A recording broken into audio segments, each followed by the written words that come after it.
आज हम एक ऐसी कहानी की गहराई में उतरने वाले हैं जो लालच, शक्ति और उस कीमत के बारे में है जो कभी-कभी चुकानी पड़ जाती है। ये सिर्फ एक कहानी नहीं, बल्कि रोंगटे खड़े कर देने वाली एक चेतावनी है। तो चलिए देखते हैं सूर्यकांत की इस अंधेरी दुनिया में आखिर हुआ क्या था।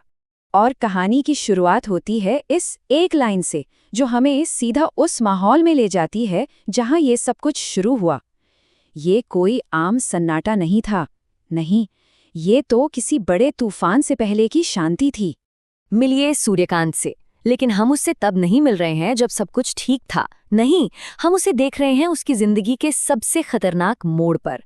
एक सुनसान शमशान में वो एक ऐसा काम कर रहा है जिसे करने की हिम्मत कोई नहीं करता। सवाल तो यही है कि आखिर वो ऐसा कर क्यों रहा था। तो पहला पड़ाव है एक हताश आदमी का जुआ।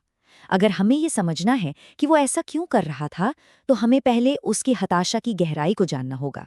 ये कोई शौक की बात नहीं थी, बल्कि मजबूरी में खेला गया एक ऐसा दांव था जिसमें उसकी जान लगी हुई थी। तो ये सब शुरू कैसे हुआ? देखिए, सूर्यकांत कोई बुरा इंसान नहीं था, बस उसके सपने बड़े थे। वो एक होटल में वेटर था और अमीरों को देखकर वैसी ही जिंदगी चाहता था। और यही सपने उसे खींच कर ले गए जुए के दलदल में। पहले तो वो जीता, लेकिन फिर सब कुछ हार गया। यहाँ तक कि नागपाल जैसे खतरनाक आदमी का उस पर 5 लाख का कर्ज चढ़ गया। जब हर दरवाजा बंद हो गया तो छिपते छिपाते एक पुरानी लाइब्रेरी में उसे एक ऐसी किताब मिली जो उसे लगा कि उसकी सारी मुसीबतों का हल है। दूसरा पड़ाव, यक्षिणी का आवाहन। जब दुनिया के सारे रास्ते बंद हो गए ना, तो सूर्यकांत ने उस किताब में लिखे अलौकिक वादों की तरफ देखा और उसने एक ऐसा फैसला लिया जो उसकी जिंदगी को हमेशा के लिए बदलने वाला था। तो ये यक्षिणी है क्या चीज? कहानियों में कहा जाता है कि यक्षिणी एक बहुत ही शक्तिशाली आत्मा है जो किसी की भी कोई भी दुनियावी ख्वाहिश पूरी कर सकती है। पैसा, शोहरत, ताकत, सब कुछ। लेकिन एक शर्त है, एक बहुत बड़ी शर्त जो अक्सर लोग नज़रअंदाज कर देते हैं। ये सब कुछ एक बहुत बड़ी कीमत पर मिलता है। उस किताब में जो तरीका लिखा था वो कोई बच्चों का खेल नहीं था। जरा सोच कर देखिए, एक तो 41 रातें, वो भी लगातार, आधी रात से सुबह 3 बजे तक, और कहाँ, एक सुनसान शमशान में, अकेले। मतलब ये सोचने में ही रूह कांप जाती है ना? लेकिन हुआ क्या? हफ्तों तक कुछ भी नहीं, सिवाय दर्द के, बेहिसाब दर्द। हर रात जैसे ही वो साजना में बैठता, न दिखने वाले कीड़े उसे नोचते थे, इतना कि वो खून से लथपथ हो जाता था। अब तो उसका भी हौसला टूटने लगा था। उसे लगने लगा था कि उसने बहुत बड़ी गलती कर दी है। तीसरा पड़ाव, शक्ति की कीमत। लेकिन फिर 41वीं रात आई, वो रात जब वो लगभग हार मान ही चुका था। सब कुछ बदल गया। उसकी परीक्षा खत्म हुई, उसे वो मिल गया जो वो चाहता था। पर सवाल ये है कि क्या वो उसकी कीमत चुकाने के लिए तैयार था? और ये थे यक्षिणी के पहले शब्द। सौदा एकदम साफ था। उसे अपनी पत्नी की तरह रखो और बदले में दुनिया ले लो। उस घड़ी में डर और हैरत में डूबे सूर्यकांत के मुंह से कुछ निकल ही नहीं सका। तो ये सौदा था कैसा? चलिए देखते हैं। एक तरफ उसे वो सब मिला जिसके वो सपने देखता था। बेशुमार दौलत, बड़ी बड़ी गाड़ियां, आलीशान घर, सब कुछ। लेकिन दूसरी तरफ उसने क्या खोया? उसने वो सब कुछ खो दिया जो जिंदगी को असल में जिंदगी बनाता है। मन का सुकून, सच्चा प्यार और सबसे बड़ी चीज, अपनी आजादी। चौथा पड़ाव, खौफ और पतन। बहुत जल्द ही सूर्यकांत को ये समझ आ गया कि ये सपना नहीं, बल्कि एक जीता जागता बुरा सपना है। वो अब अपनी जिंदगी का मालिक नहीं रहा, बल्कि एक बहुत ताकतवर और ईर्ष्यालु आत्मा का गुलाम बन चुका था। उसका गिरना शुरू हो चुका था। वो दौलत उसे जरा भी खुशी नहीं दे पा रही थी। और जैसे ही उसके मन में अपनी सच्ची मोहब्बत नताशा का ख्याल आया, बस यक्षिणी का गुस्सा भड़क उठा। जलन में आकर उसने पहले तो उसकी पूरी फैक्ट्री जला दी, और फिर उसने वो किया जिसकी कल्पना भी नहीं की जा सकती।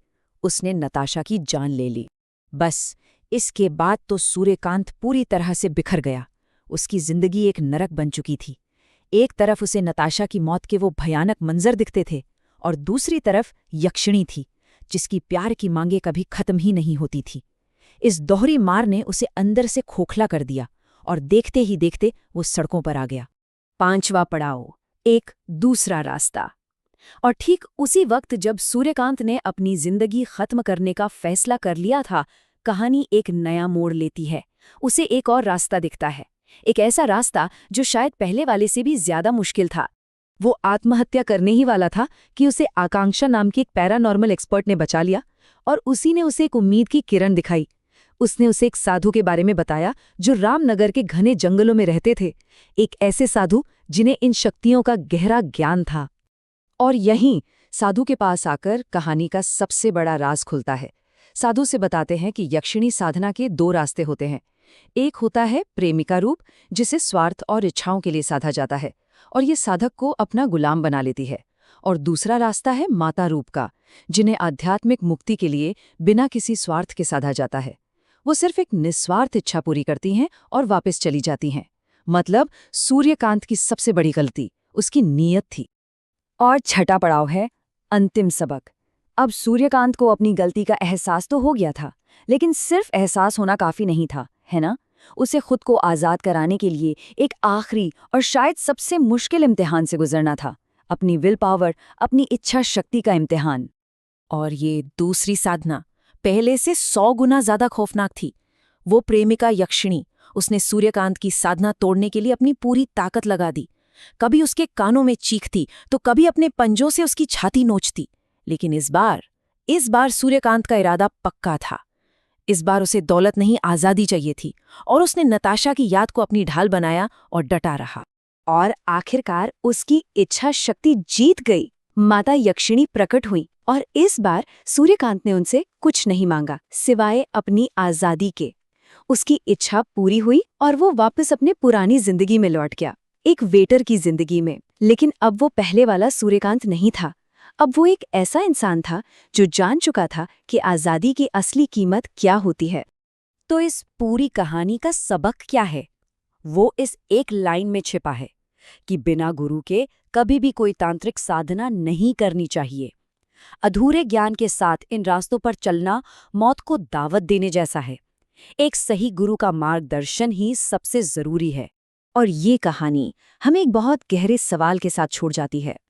हम सबकी जिंदगी में कुछ इच्छाएं होती हैं, कुछ सपने होते हैं, पर सवाल ये है कि उन इच्छाओं को पूरा करने के लिए कौन सी कीमत चुकाना बहुत ज्यादा है। इस पर सोचना जरूर बनता है।